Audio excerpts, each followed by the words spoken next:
আমরা যখন বাসায় ফিরি সারাদিনের কাজকর্ম শেষে, তো সন্ধ্যাবেলা আমরা ফ্যামিলির সবাই মিলে মিলিত হয়ে আর কি আমাদের একটা ছোটোখাটো ড্রয়িং মানে এরিয়া আছে।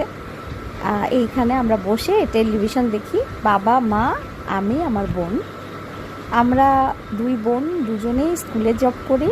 স্কুলের কাজ শেষে আবার আমরা টিউশনি করতে যাই। তো টিউশন শেষে আমাদের আস্তে আস্তে রাত হয়ে যায়, 7:30টার বেশি বেজে যায়, 8টা 8:30 এরকমও হয়। তো বাসায় এসে ফ্রেশ ট্রেশ হয়ে আমরা তখন মানে টিভি দেখবো, মানে রাতের খাবারের আগে কিছু একটা হালকা পাতলা খেতে ইচ্ছা করে। আর আমাদের সবচেয়ে প্রিয় আইটেম হচ্ছে স্যুপ খাওয়া। আমাদের কেন যেন শুধু স্যুপটাই বেশি খেতে ইচ্ছা করে। এরকম স্যুপের প্যাকেট আমাদের থাকে বাসায়। আমরা মাঝে মাঝেই টিভি দেখতে দেখতে এই কুকারে রান্না করি। টিভি দেখি আর রান্না চলে, গল্প থাকে, কথা বলি, সারাদিন কী কী হলো এইসব করি, মানে বলি, একজন আরেকজনের সাথে শেয়ার করি, আর রান্নাটা চলতে থাকে। তারপর এগুলো জোগাড় করতে অত বেশি সময় লাগে না।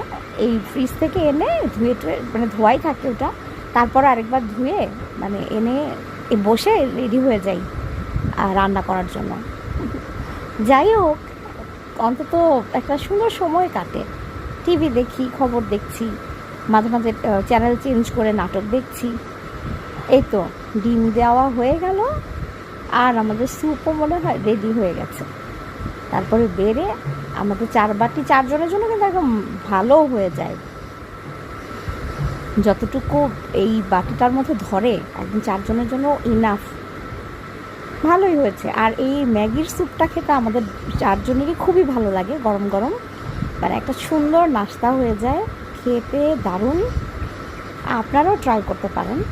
আমাদের বিকেলবেলার একটা সুন্দর মুহূর্ত আপনাদের সাথে শেয়ার করলাম।